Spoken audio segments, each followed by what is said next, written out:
1980s were pretty OTT.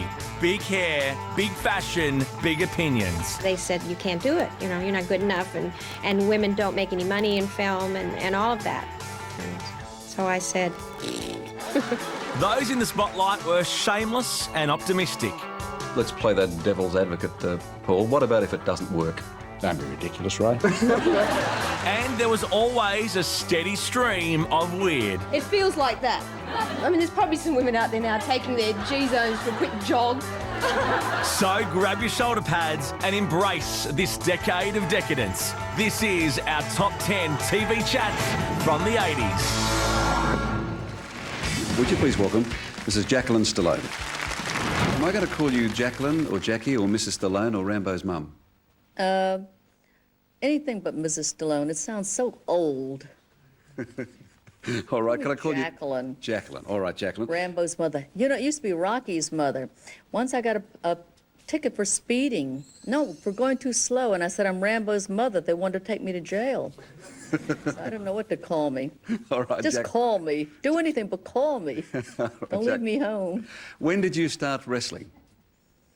Oh, when I was about 9 years old, 10 years old, with my parents. My parents were physical fitness buffs. They were both attorneys. My mother was born in France, and she swam the English Channel and came in second, so she was always into physical fitness. My father was an egghead, a brilliant man, but physically unfit. I guess that's why she divorced him. Okay? So anyway, they hired a professional trainer, Charles Atlas, who lived at the house. He was a professional athletic bum, really, for years, but he worked out with them. And he taught them how to wrestle and box and punch the bag and toss the medicine ball and lift weights. Then when Charles Atlas moved to California and became a famous legend, my father and mother divorced shortly after that. My father had the custody of my sister and I became my father's sparring partner. So it was a way of life. Just a normal childhood? No, I think it was an abnormal childhood when I think about it. Sylvester ever wrestle, or was only the boxing? Was he a wrestler? No, he knows how to wrestle, box, lift weights, and he's marvelous with skipping rope, as you can see, and the punching bag. They all do, even my daughter. So the story of Rocky might well have been a world champion wrestler rather than a world champion boxer. He could have been both. Let's hear it from the mother then. You know that there's an image with Rambo and with Rocky that Sylvester's a bit thick. Thick? Did you say thick? That's right. That's the image. No, the image that he's a bit thick, you see. What is your definition of thick? I mean, it doesn't pay to go to college, does it? If you can earn that kind of money by being stupid. Do you agree? I agree totally. I'm not going to argue with you at all. Did you go to college? Come on, Ray, did you go to college? I certainly did. If you could earn $100 million a year and you just signed for 6 years, $1 billion, it pays to stay stupid. It pays to get D's and F's in school. You're right. You're right. Now, how much? I really mean it. How much of that is he had to pay out in alimony, Jacqueline? The first wife, $33 million, and this second one, if you want, probably $10 million. I don't think he'll be paying alimony anymore. So $43 million in alimony for two wives? For just, what, a handful of years of pleasure, of what most women give away. He had cost him a fortune. Does he take any advice from his mother in terms of the girlfriends? Well, I don't know whether he takes it, he gets it. What did you think of Bridget Nelson then? What did I think? Mm-hmm. I think it's common knowledge what I thought. I thought she was a colossal gold digger, and he agrees with me now. What do you think of her? Well, I didn't have to pay her $10 million. I mean, do you think your mother... Well, let me ask you, how much would you pay her, period, for anything? I mean, I think she went from $5 streetwalker up to, what, about $1 million a pop? Well, I think it's pretty good. I can't even get $10 now, right now. Can I ask you what sort of advice would you give to Sly then? Would you tell him that what sort of a woman should he have? Someone like me, naturally. I mean, someone who's got some guts, who has some courage. Joe, would you please welcome Linda Kozlowski and Paul Hogan. Well, Linda, we don't know, obviously we're going to know a lot more about you after tomorrow night when the film's released, and I guess all the articles that will be written about the film. But how did you get lumbered with this job working with Hogs? Well, Careful. it was kind of a boring story. I just auditioned, and I guess it went real good. But you're a New York girl who now lives in Los Angeles. Yeah, I just moved. Peter Feynman said to me that you'd never heard the sounds of silence before, that you'd never really realised there were that many It stars. hurts your ears. The silence hurts your ears. Your ears ring. I mean, it's great. And the fact that there were stars at night. I punched John Cornell in the mouth looking at the stars. I got so excited. It's kind of amazing, yeah. We don't have a sky like that. And what about out there? I mean, in Kakadu National Park or in Western Queensland. What was it like for you out of New York and Los Angeles to suddenly find that these towns close up at about 8 o'clock at night? Well, I mean, they always laugh at me because the first night we got out to Cloncurry, I wanted to go out dancing, and there was nothing there. But it was quite a Not shock. many discos in Cloncurry. Yeah. Where's the action? Where are we going tonight? But it was great. I loved it. I think I adapted really well. Yeah. Oh, we just took her up to the Northern Territory and sort of threw her in a swamp, and mosquitoes bit her and crocodiles swam around and buffaloes charged her, and we sort of said, it's like that every day in Australia. She thought the Northern Territory was typical Australia, and we were all sort of cool about it, so she had to be too. Actually, we were all scared and she was cool.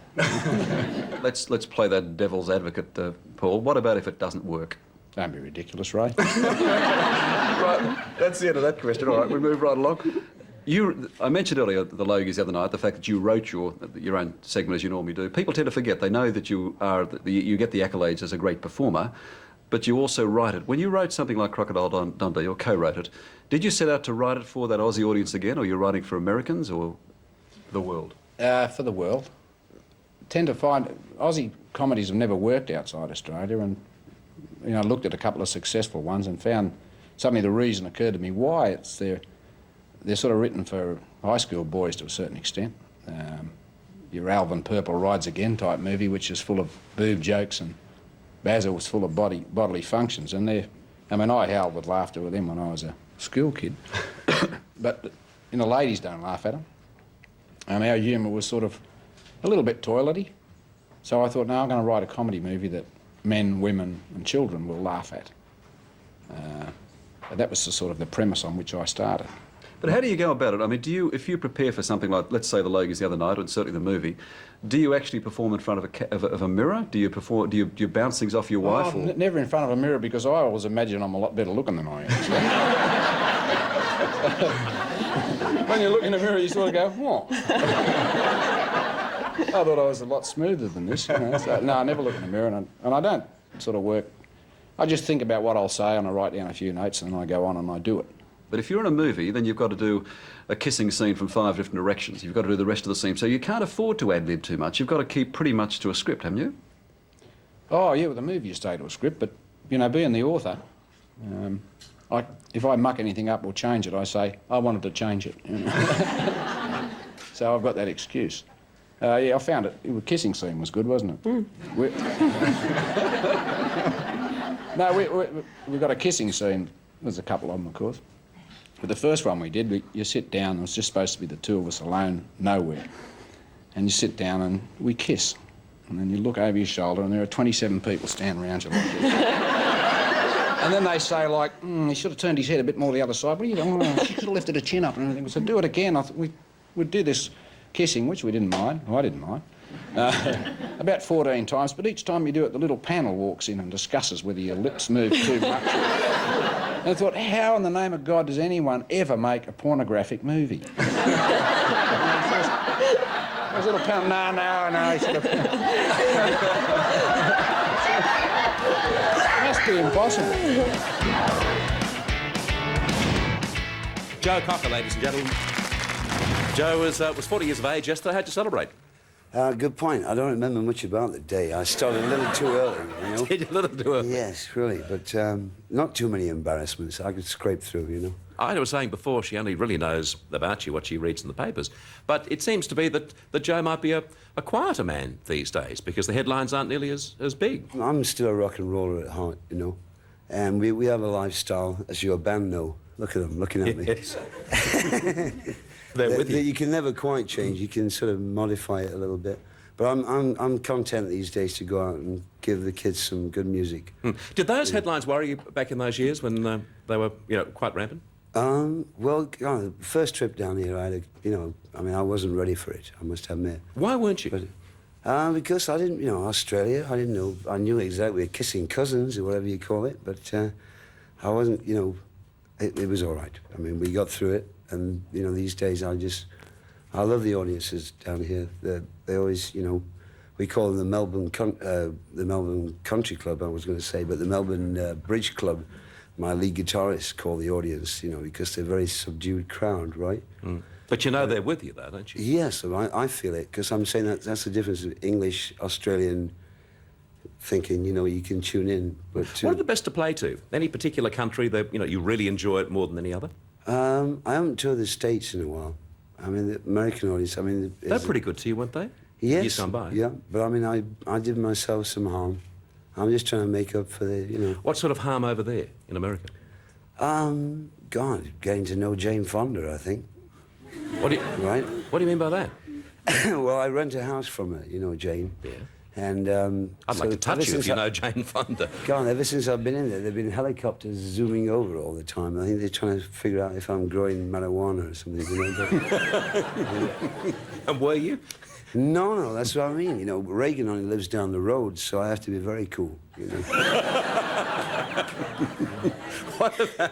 What about the pop stars that have come up in recent times, like Boy George and Merrill and so forth? What do you think of them? Well, I don't wear a skirt on weekends. But no, God, music is music to me. God, I'm sure there's still some life in the whole scene, and it's good just to see energy generated. You don't go for all the trimmings, do you? I mean, you get out there and you give the people your music. Yeah, really. That's, the hardcore fans who stayed with me through the years in Australia, I really appreciate them, because, I'm an R&B singer, and I always will be. That's basically it. The only thing I can decide is that I cannot decide. I just wish, whatever happened to the good old-fashioned days when you just got up the duff without doing it on purpose.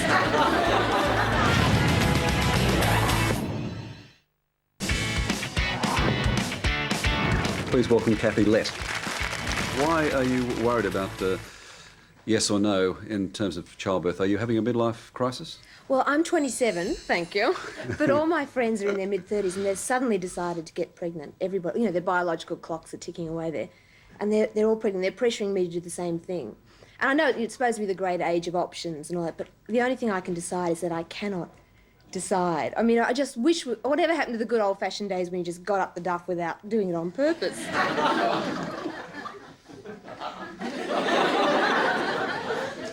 The next question here says, what are the pluses for you? Well, the one thing I think is good about childbirth is a cleavage. A cleavage. You suffer from lack of a cleavage. I know that more than a mouthful is a waste, but just occasionally I'd love to flash a cleavage. I'd like to try it out.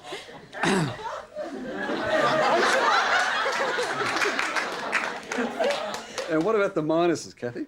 Well, the minus is my terror is that I would hate to give birth to someone I didn't like, and I just know I'm going to give birth to a car salesman. I know it. And, the ultrasounds that they have. I don't care what sex it is, but what I want is an ultrasound which tells me its profession, its politics, whether it's going to vote for Joe Bjelke-Petersen, whether it cleans up its room, that kind of thing. When they discover that, I'll then probably have a kid. And the other great minus about childbirth is pain. I need a Mogadon just to go to the dentist for fluoride, And if if I can have an epidural from the day I conceive till the child's 20, daily epidurals, then I'll go for it. If you did decide, if you could handle the pain with the epidurals and the Mogadons, would you take your husband to these prenatal classes? No. Well, I think it's all backfired because I went to a prenatal class. But everyone does. Well, you went, didn't you? Yes. Liberated fellow that he is. I went to a prenatal class with a friend of mine who's a single mum, and it's backfired because the doctor comes around and asks each couple, what they think about epidurals and painkillers and everything, and the men answer. The women just all sort of acquiesce, and the men get up and say, well, no, we're not having painkillers. Hang on a moment, why all this laughter? It's true, isn't it? See, they've just taken over. So I'm not going to, no, I'm not. I'm into unnatural Do you want to childbirth. rally the forces anymore out here? I'm into unnatural childbirth. I'm going to have everything. Painkillers from the scalp down to the toe. So you wouldn't worry at all about any preparations for that? All you want is your gynaecologist to say, this isn't going to hurt? Yes. And then arrive on 9 months later? The other thing that amazed me about the prenatal classes, I mean, because the men just took over until they got to this thing called pelvic floor muscle exercises. I'd never heard about this. Apparently, you're supposed Why are they all to... nodding? Well, you know, you've been to class. You're supposed to contract the vaginal muscles and release them like this. It's like, I tried it. It's like it's like, you know what a fluorescent light bulb looks like on the blink? It feels like that. And you're supposed to do it 100 times in the morning, 100 times at night, and at boring moments. I mean, there's probably some women out there now taking their G-zones for a quick jog.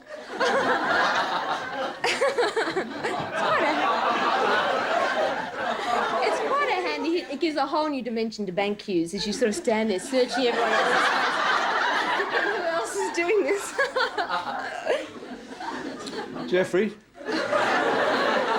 Can you help me out of this? I certainly can't. I think she's very brave, though. God help me.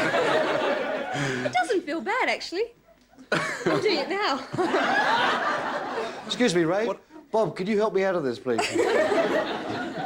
Are you under pressure from your peers or from your parents? Mostly from my peers, yes, but mostly from my parents. I mean, the one thing that puts me off being a mother is remembering what I did to mine. And so I think it's revenge. You know, I think she's pressuring me because she wants me to be beaten to Park Lane and Mayfair in Monopoly for a change. You reckon that's what it's all about? Yeah. But I'm just going to keep giving birth to books for a little while longer. Yes. Well, do you think that I mean, what's the problem? Is it that your puberty blues aren't really over, or that you haven't sort of grown up, or you still have that image of the doll and that you can't handle the real life of being a mum? I think I'm too selfish. I mean, I'd like to have them if I could put them in the top drawer now and then, but it's pretty constant, isn't it? I want a wife. If I had a wife, it'd be just fine. Would you please welcome Sylvester Stallone? Well, the underdogs, which is, I suppose, most of the world, love your films. But you always get a hard time from the overdogs. Yeah, it is. I think that stems from when you're paid a lot of money, and also the persona that Rambo, that I project, and people think I am Rambo, and they think I condone what Rambo does. Rambo is a performance. Rambo is like putting on a suit of armor, doing a job that I'm hired to do, and I try to do it as well as I can. And I've done it in such a way that people think it's me and think I embrace those politics. And then Reagan went on television one day and proclaimed himself the political Rambo, and that was the nail in my coffin. Boom, thank you. And now I was one with the Republicans. And I haven't been able to live that down. I said, well, it's a violent film. It's war. It's war, but it's not any more violent than other films. And it's not as violent as real war. No, it wasn't as violent as the last James Bond. It's not sour grapes, but it's just an observation. But James Bond is done with mirth. This is done realistically, so they go, Yeah. And I think people are getting sick of reality in many ways. I found that this summer in particular, people want to sit back, strap on their seatbelts, and go for an e-ticket ride and just sit there and go, oh, isn't this fun? This is interesting. Comedy, comedy, comedy. Yeah. Yeah, because the world is changing. I was one of the first interviews. I know you've forgotten, but I was. I could never forget. No, I'm sure Dare you you did. say In the that. Beverly Wilshire Hotel. I've been phoning. Brown suit, black high-neck sweater you were wearing. I remember that. Yeah, I knitted it myself. But what's interesting is you were all on the edge of it. You know, this was all the beginning. Has the dream really been what you expected it to be? No, not even close. Not even close. It's like, being locked in a great pastry shop, and you say, oh, this is going to be wonderful, and before you know it, you're obese and dying of diabetes. You just OD on a good thing. OD on a good thing. And because power does corrupt. I mean, the ancient Greeks knew that, and as we see through our politicians throughout the ages, it corrupts. And I don't think that it's something that happens overnight. It creeps up on you. You get a sense of self-importance, and you begin to relate to that character on the screen. Go, yeah, that's me, and you bring that into reality. In other words, I am who I portray, and that's not true. It's a job. It really is a job. You get paid well for it, but it's a job, and it's something that we try to do very well. But when I started to believe You start to believe you're pressed. You believe you're impregnable. You're this fortress. You do get shot down, and you make enemies, especially in some facets of the press, and they never get off that.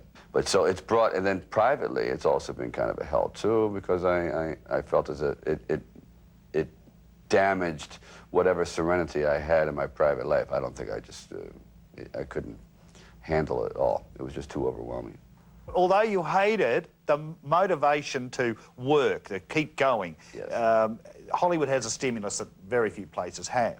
Could you find yourself ever leaving Hollywood, perhaps, and working somewhere else? Maybe Disneyland or something like that. You just, no, it's hard. I always have the fantasies, like many of us, well, we'll take the old fishing rod and hunting dog and we'll go up to the country and, you know, watch the world go by. Nah. A minute later, you go crazy. Yeah, an hour and a half later, right? You're looking for a cellular phone in your knapsack. Yeah. You know, it just doesn't work that way. I think that this is a narcotic too. I mean, the fact, the work, the competition, because it's very competitive. And the competition against yourself, you know, you are running against yourself. Can you beat your last one? I don't care what anyone says. That you want to top your performances. You want to keep going, and that's the big problem. She does get the part of the devious, manipulating, man-hungry, nasty, horrid bitch goddess. That's got nothing to do with you at all, has it? Nothing at all, no. My agents or business managers, they said, you can't do it. You know, you're not good enough, and women don't make any money in film, and all of that. And so I said...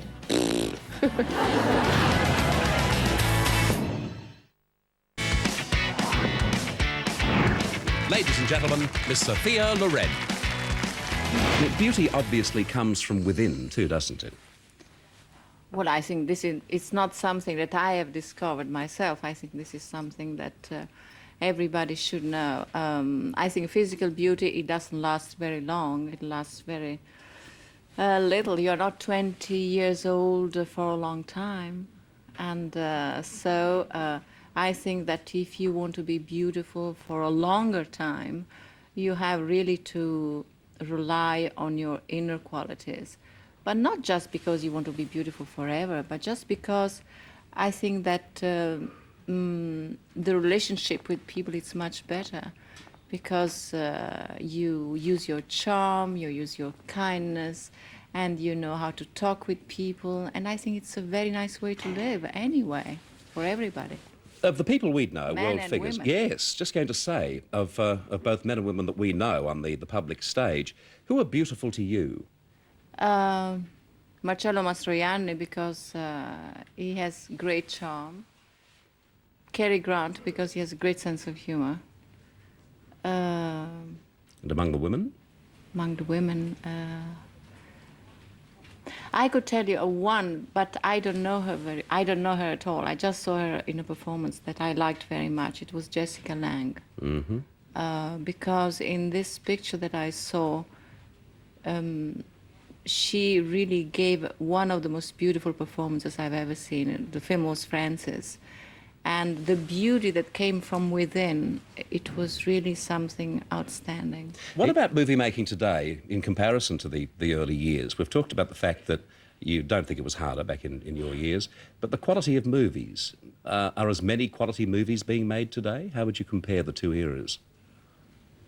Well, I mean, they can't make movies like we used to make them in 1950 because the world changes and the taste of the public changes. And I think that some of the American movies that they do nowadays are very beautiful. I like them very much because they are trying, they shoot on real locations like we used to shoot back in Italy about 30 years ago. And when you discover America through these movies, it's interesting for everybody, and these films are successful all over the world. Back to the book Women and Beauty. I can't think of anyone who's more qualified to write on the subject. Obviously, they must have been knocking at the doors for many years, wanting you to do this sort of thing. Yes, I was asked many times, but I didn't want to write just another book about beauty. I told the editor that came to me with the proposal that if I had something in mind just to make something else, something more profound, I would have done it. And then I came up with the idea that beauty is not just physical beauty, but it also relies on the inside qualities of a woman. And if we could develop this kind of subject, I was going to be very interested in it, and that's what we did. Mm-hmm. In the because future, I talk about motherhood, I talk about the ideal man, I talk about charm, about conversation, everything. all the areas of beauty. Yes, yes. Yeah. Beauty is not just what you see. Of what we life. started to talk about. Yes. Please give an enormous welcome to the one and only Miss Joan Collins. Were you embarrassed about writing the set? We're talking about Prime Time, which of course is Joan's best-selling novel, first and a best-selling one, which is now out in paperback in Australia. Were you embarrassed about writing the sex scenes? No, not at all. Were you embarrassed reading them? Well, I was a little bit, but no, not at all.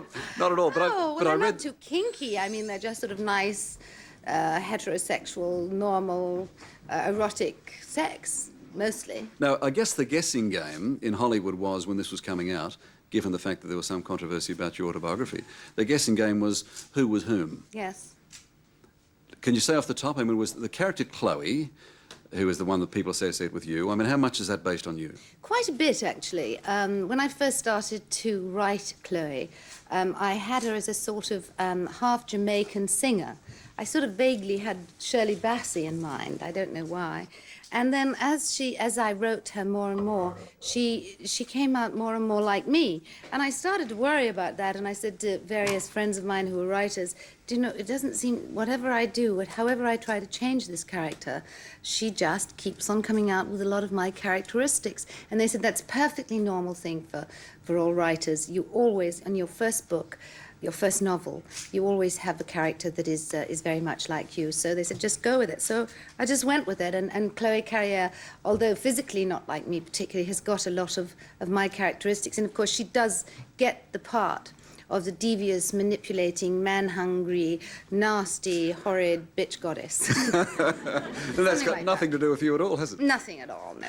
For our camera crew and for Jeff and the band and so on, can I just ask you what you look for in men?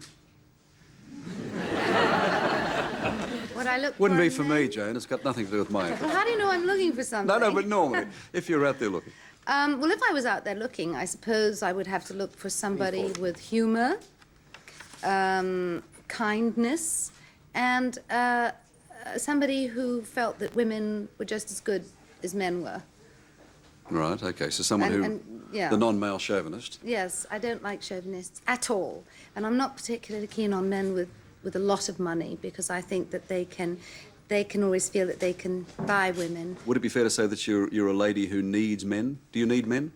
Do you For need what? companions? Companions. Well, there are some things men can do that nobody else can. I agree. So I suppose, Thank goodness. I don't think I'm going to answer that question, but I like men very much. I like the companionship of men. I like the humour of men. But I like women too. I can't say that if somebody said, do you prefer to be with a group of men or a group of women? I would say, well, what is the group? I mean, if it's going to be a bunch of lager louts, I don't want to be with them, just as I don't really want to be with a group of women whose hobby is knitting. No. Because I wouldn't have too much in common. Do you think women are more romantic than men? Oh, God, yes. Absolutely. Do you really? Yes. Because I don't. You yes. see, I think men are far more romantic. But than they women. have to hide it because it's considered sissy when they're young. But I know many men well, not many, but I know a few who are romantic, and I think one of the most appealing things about a man is for him to be really romantic, a man who remembers anniversaries, who brings his wife flowers, who can be tender and kind and considerate. I think that's so much more attractive than the macho yob. Would you agree that men are much more the dreamer? Women are far more pragmatic? I think women are stronger, actually. I think women have to cope with more pain in their lives. I think women have to cope with more stress. I think women are much undervalued well, not necessarily all over the world, but in many societies they're still completely undervalued. And I particularly as they get older, I think people say, she's just sort of the housekeeper, the one who looks after the children, the one who does the cooking. I think women can do anything that men can do.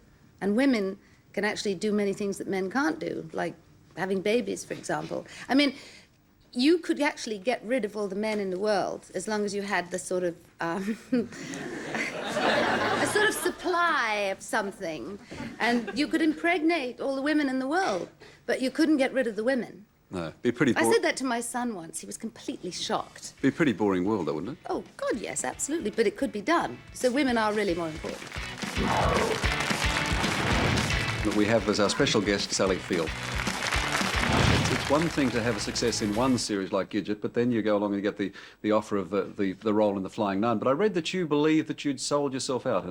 Well, I did in my heart, because I wanted to go to New York and study and be a serious actor, and that was where I lived, in my brain and my heart, and I turned down the television series The Flying Nun about 4 or 5 times. I said, no, I don't want to do it, no, I don't want to do it, and they thought that I was holding out for more money, which I wasn't.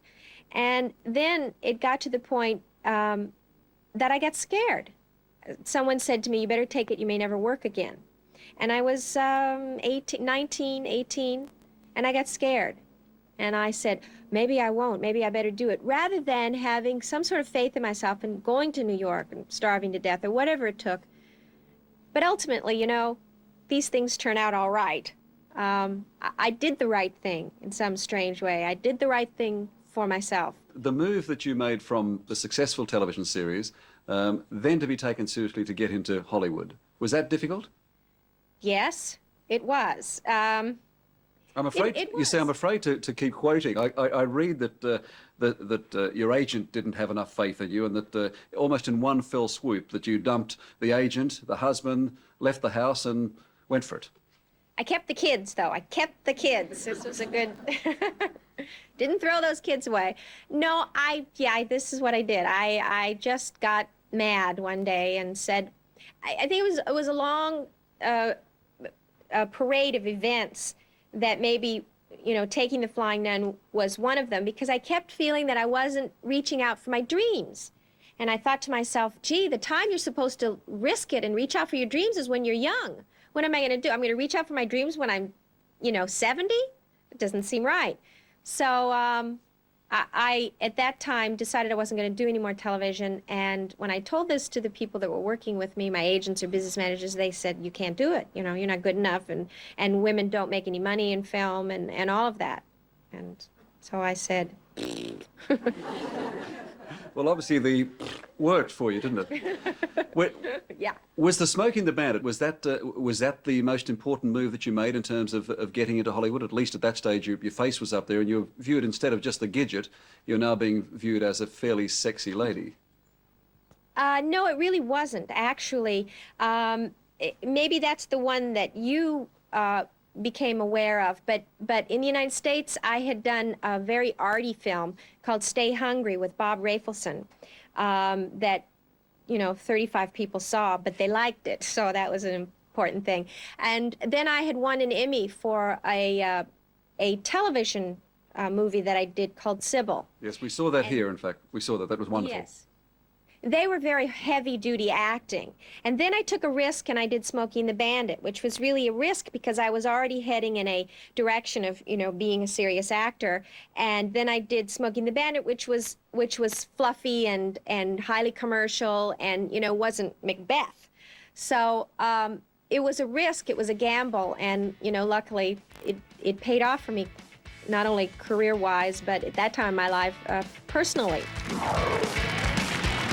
I think that John is growing in each one of us, and I think that his spirit is still alive, very much. A good director cannot make a great movie from a mediocre idea or screenplay. You need good writing to make good movies.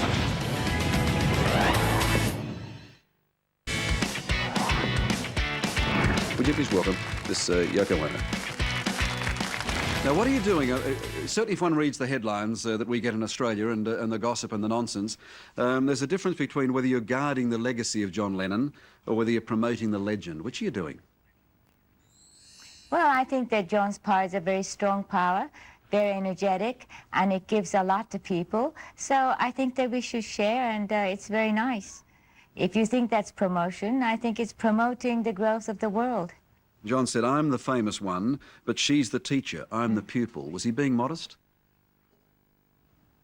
Well, because I was so much attacked by the world, so there's a bit of exaggeration there. I think that we had a good exchange between us, and I think that we did influence each other, but most people probably think that it was just one-sided, so he just sort of emphasized it, I suppose. When John died, it seemed that you became a sort of head of state, in a sense there, for presiding over the world's mourning. There was what was involved. But there was much of, again, could you clear it up? I mean, the image that we had was that you were grieving for a number of years, that you were sitting up in the Dakota apartment block eating chocolates and mushrooms, that you had bodyguards, that you never got out. What were you doing in that early period? I was terrible. I was like a drowned person who's really trying to come out of the water to breathe, and I just did my best, and I think the fact that my son was there meant a lot to me, and also he felt that he had to protect me instead of his father, and so that's what he did. It sounds Japanese, but that line that there's a wind that never dies, I didn't know that wind was you, talking about John.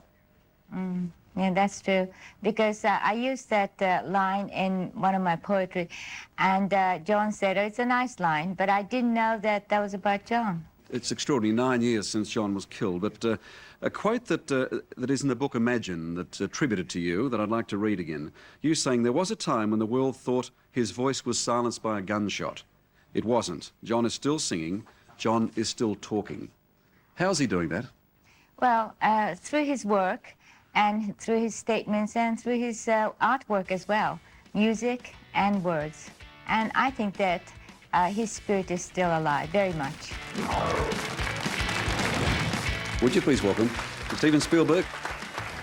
Well, of course, another two films that I just adore, the Indiana Jones films, because they're the serial genre. And You like the love them. Yeah, I just they love were great, serials. weren't they? Still watch old serial. If I can get to old serial compilations, I go to them. Were you a serial fan? I was very much. It was a movie theater in Phoenix, Arizona, where I was raised, called the Kiva Theater, and they had wonderful serials out there. And they were. I mean, I didn't start seeing movies at the Kiva until 1959.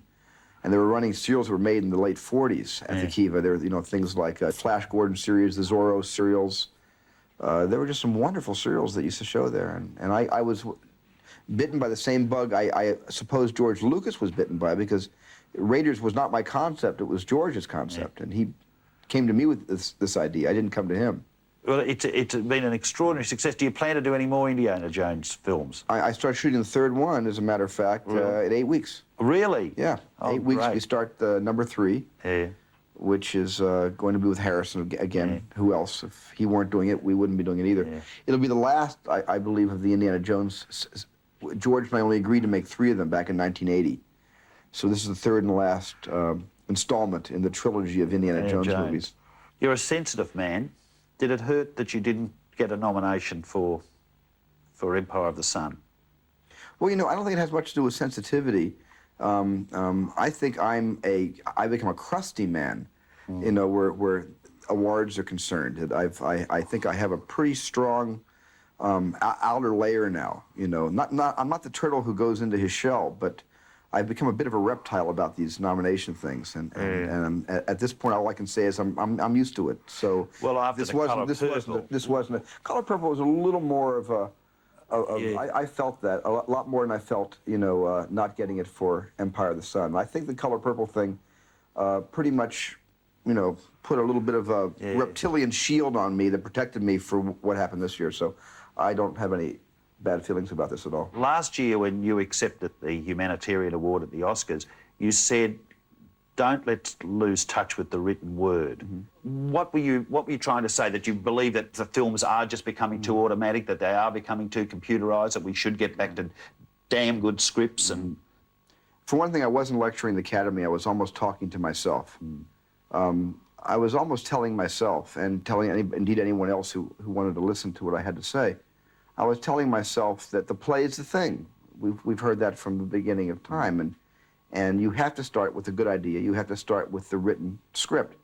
And a good director cannot make a great movie from a mediocre idea or screenplay. You need good writing to make good movies. And I found, even in some of my own films, some of my own produced films, that the writing was just not what, certainly nowhere near what writing used to be. Billy Wilder. Billy Wilder writing with I.L. Diamond and the Frank Capra writings and the Preston Sturges screenplays and with the stuff that Fitzgerald wrote and the stuff that you know, and Frank Nugent wrote. I mean, in those days, you know, the film critics also wrote screenplays. Yeah. They were film critics, they were screenwriters, they were playwrights, they were screenwriters.